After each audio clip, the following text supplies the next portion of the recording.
it could be helpful if I describe a little bit different meditations that are being taught in the world and how they connect.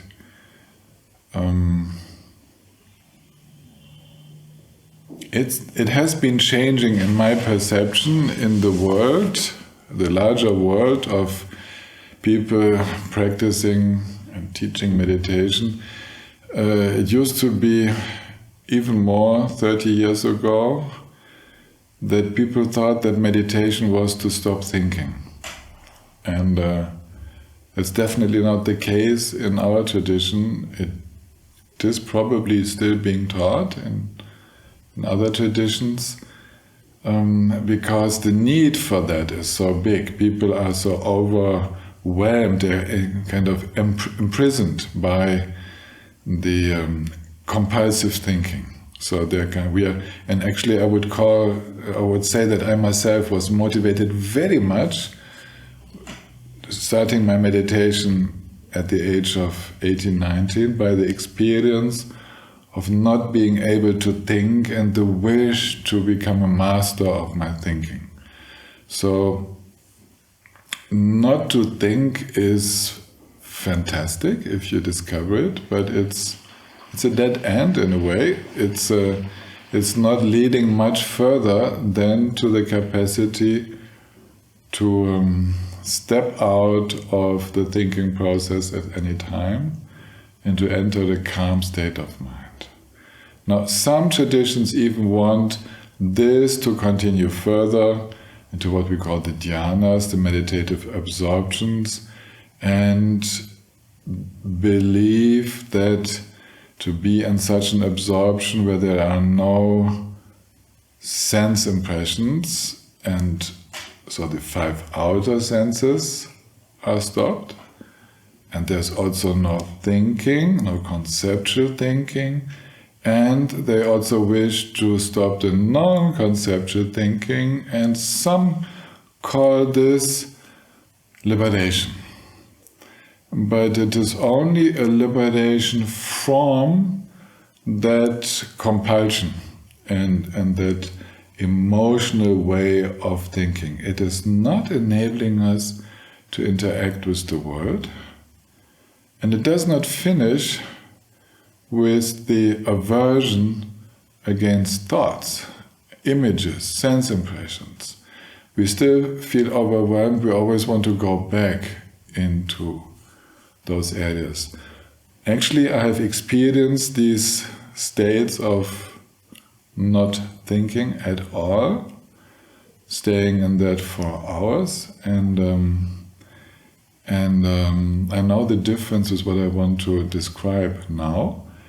And this is the main point the Buddha made already 2,500 years ago. In his way of doing things, meditation has a purpose, far more than getting away from the difficult processes into a stillness. Far more than that, it is developing an insight of those processes so that we don't have to run away from them anymore. So the peace, the nirvana the Buddha was talking about, is to be at peace with whatever appears in mind, and to see that actually there's no owner of the thoughts, there's no self, in the sense of a subject needing to relate with the so-called objects. This is the major aspect of the insight practice of the Vipassana tradition, the Southern Buddhist tradition. The main insight is into the changing nature of all phenomena. Everything that appears in my mind, in anybody's mind, sense impressions as well as thoughts, emotions, images, impulses, everything is process. There's nothing stable about it. And understanding, seeing this instability and seeing the process, our fighting with the process stops. Our attachment, our wish to to hold on to agreeable experiences dissolves, because we see they can't be held on, it's just impossible. And because they are process, you cannot hold a process, you can only shape a process. So that stops, and also the aversion against that which dissolves by itself also stops. And this is leading to deeper and deeper relaxation with also the active mind. There's no need to stop the mind from working. Actually, in the working of the mind, there is no one resisting and clinging anymore. So far, this is the common insight meditation of all Buddhist schools.